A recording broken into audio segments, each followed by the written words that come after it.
ก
ินเขาตามทำกลางเสียงฝนพี่น้อง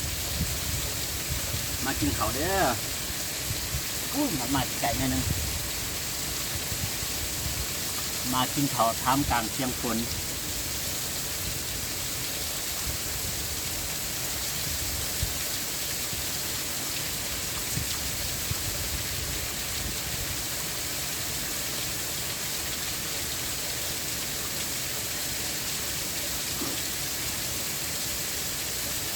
เสียงฝนจะสนั่นเลยพี่น้อง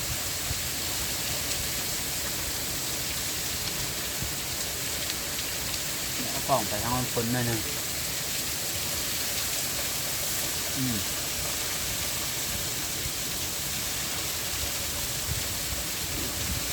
มาเด้อกินข้าวน้ำกันเด้อกินข้าวทำกลางเสียงฝน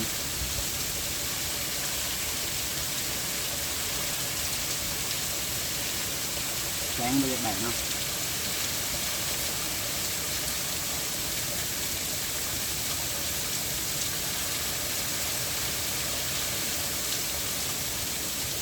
บ่ได้บ่ได้เนาะแสงเฮ้ยจักปลากระป๋องเยโจ๊อีเตอร์น่าล่ะ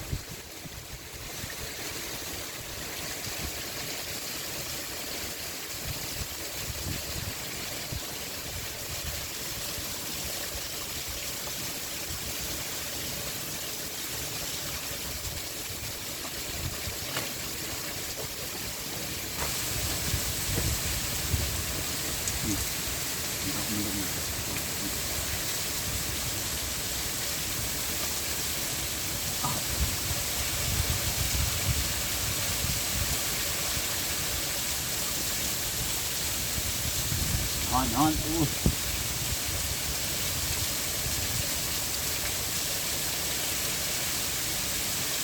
มันต้องนึกอะไร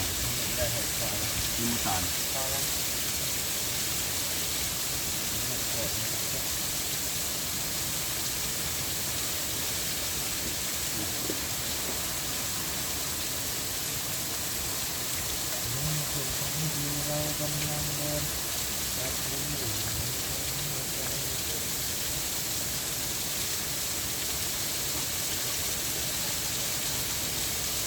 มันเก็บเงินเลย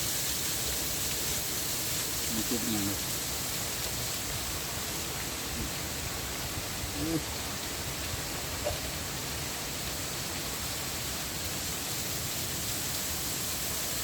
แบบเวลานี้จับมือตัวเองไม่แบบ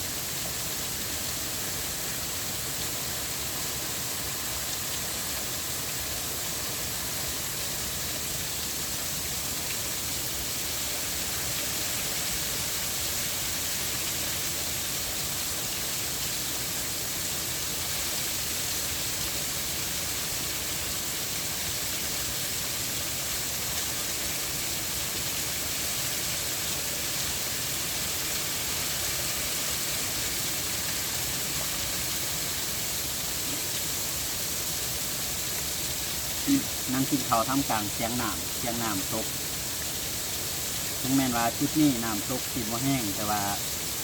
มันเป็นฟิวหนึ่งหรือว่าบรรยากาศหนึ่งที่เฮ็ดให้เฮานี่กินข้าวแบบว่าโรแมนติก เนาะโรแมนติกสุด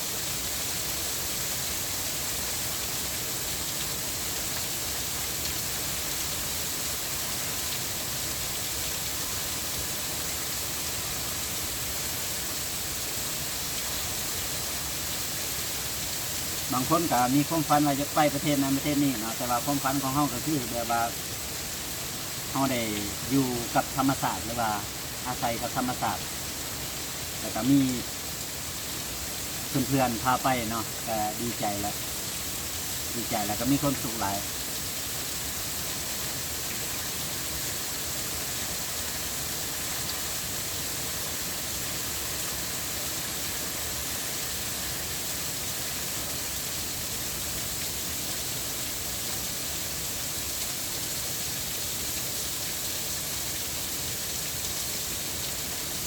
นี่กินได้สบายเลยกินตามใจ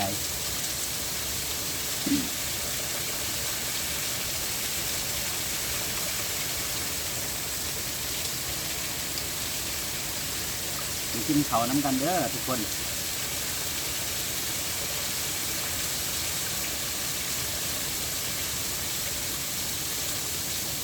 ได้ยินเสียงน้ำตกอยู่บ่ได้ยินเสียงน้ำตกอยู่บ่มันจะตกอยู่ตลอดเนาะเสียงดังฟังชัดแต่ก็มีเสียงคนแง่ๆไปเรื่อยๆเนาะมันคือบรรยากาศหนึ่งที่เฮ็ดให้เฮานะมีความสุขแล้วก็มีจิตใจที่อยากมาอีกเนาะ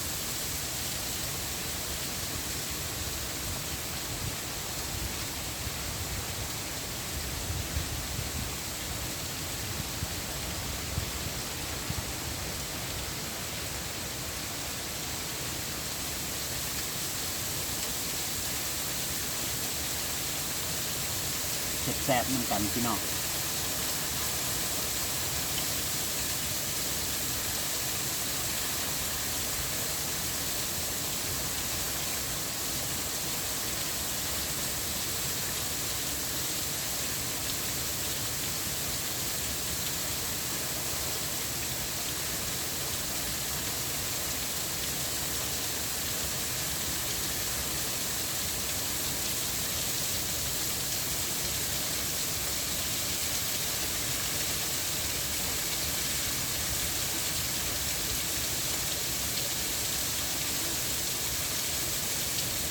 ชีวิตจริงมันดีกว่าคอนเทนต์อีก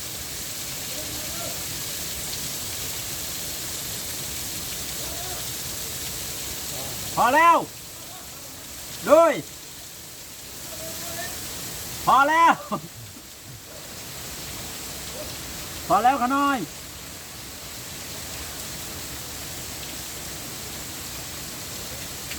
นั่นเนี่ยพ่อแบบคืองามเลยนะ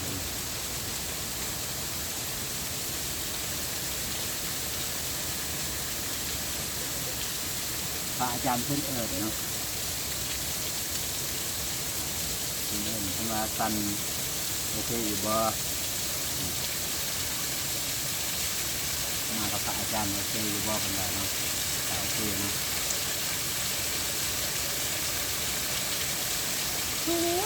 อย่างน้ำตกพี่น้องเลยอย่างนำมาจากดาดฟ้าธรรมศาสตร์โมเมนต์ดาดฟ้าที่ตกแต่งเอาเนาะเป็นดาดฟ้าจากธรรมศาสตร์เลยเวลานำตกลงมาเหมือนเทวดาปั้นแต่งเลยพี่น้อง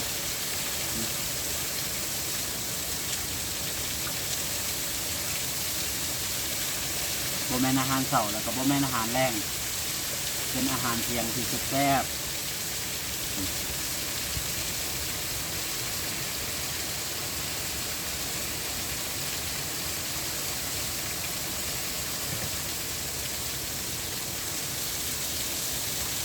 เมื่ออย่างไรกำลังบินโดรนครับ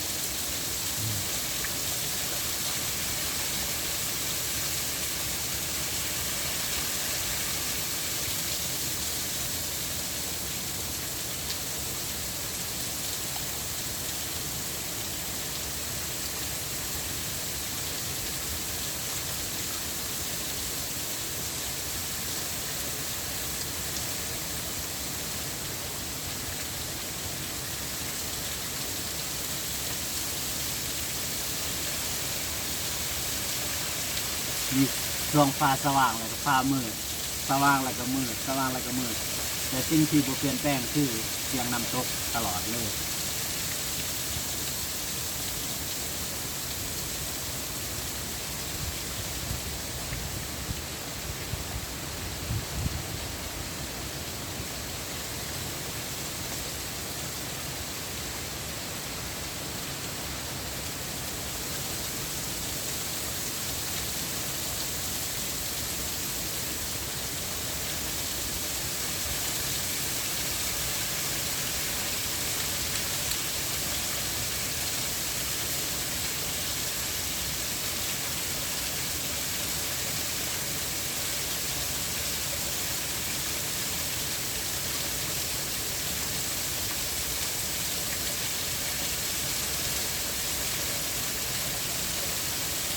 เนี่ยเด็ดเดี๋ยวไอ้จูเรื่องเด็ดเรื่องลง ใช่ไหม ว่า ใช่ไหม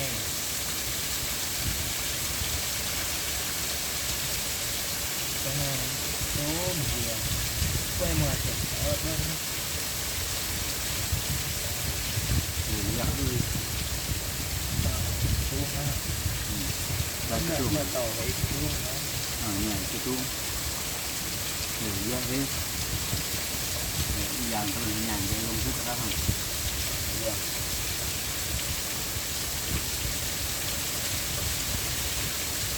เละน่าจะเจอเนี่ยจำจำ ร้านท้อง จะที่มันจะมา ดี เป็นอะไรเลี้ยวอ่ะ อืม มันไปสร้างเต็มในไทยคิดชั่วโมงเลย เจ๊ๆมา คิดชั่วโมงอันไหนรุ่นห่อไหนตังเรา มาตั้งเมื่อ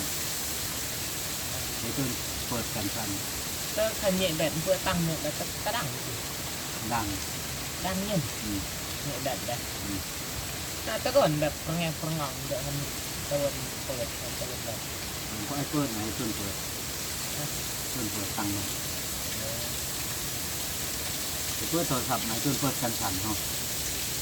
ก็ให้ปะเปิดกันสั่นเนาะนั่งคุยกันสนุกเลยกินข้าวไปด้วยต้องคุยไปด้วยต้องเตรียมน้ำตกไปด้วย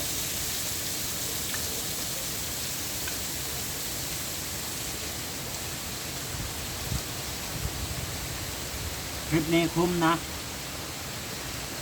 4 วัน3 คืน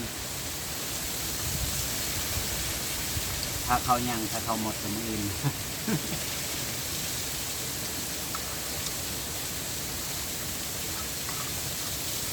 เนี่ยเรือเบิดสูดไป แต่แบบเป็นคลิปเป็นตัวแบบ เดี๋ยวนี้ดิ